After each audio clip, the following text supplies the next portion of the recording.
వచ్చినప్పటి నుంచి పర్టికులర్గా ఒక మాజీ మంత్రి 2 సార్లు ఎమ్మెల్యేగా అదే ప్రాంతంలో అంబటి రాంబాబు అన్న వ్యక్తి ఆయన అధికారంలో ఉన్నప్పుడు ఒక వివాదాలతో ఎలా అయితే కాలం వెడబుచ్చారో ఆ తర్వాత కూడా అదే వివాదాలు ప్రతిపక్షంలో ఉండి కూడా కవ్వింపు ధోరణులు సవాళ్లు ప్రతి సవాళ్లతో ఒక రకమైన గందరగోళ పరిస్థితుల్లోకి అక్కడి రాజకీయాల్ని గుంటూరులోని రాజకీయాలను తీసుకెళ్తూ ఉన్నారు.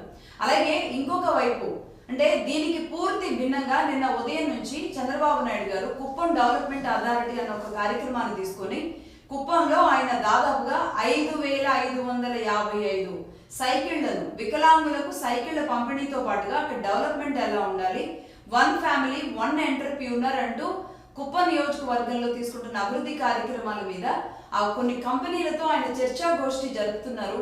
ఒక సభ వేదికగా అందరితో మాట్లాడుతూ కంపెనీల యజమానులతో మాట్లాడుతూ.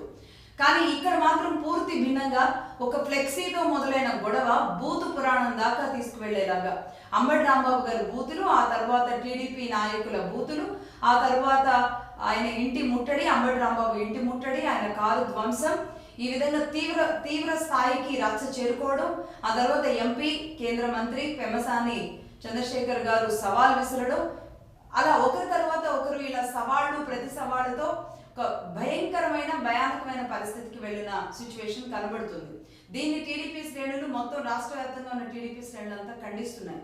ఎందుకంటే పదే చంద్రబాబు నాయుడు గారి మీద వ్యక్తిత్వ హననానికి లేదంటే ఆయన తల్లిని దూషించడానికో భార్యను దూషించడానికో వైసీపీ నాయకులు ఎందుకు ఇలాంటి వ్యాఖ్యలు చేస్తున్నారు అనే విషయం పట్ల టీడీపీ సీరియస్గా ఉంది. అంబటి రాంబాబు గారు కూడా నిన్న ఆయన ప్రెస్ మీట్ పెట్టి నా మీదకి దాడికి అందరూ ఎదురుగా వస్తూ ఉంటే వాళ్ళందరూ అడగడుతుంటే తిట్టుగా నేను తిట్టాను తప్ప నేనుగా నేను తిట్టలేదు అనేది ఆయన చెప్తున్న అంశం.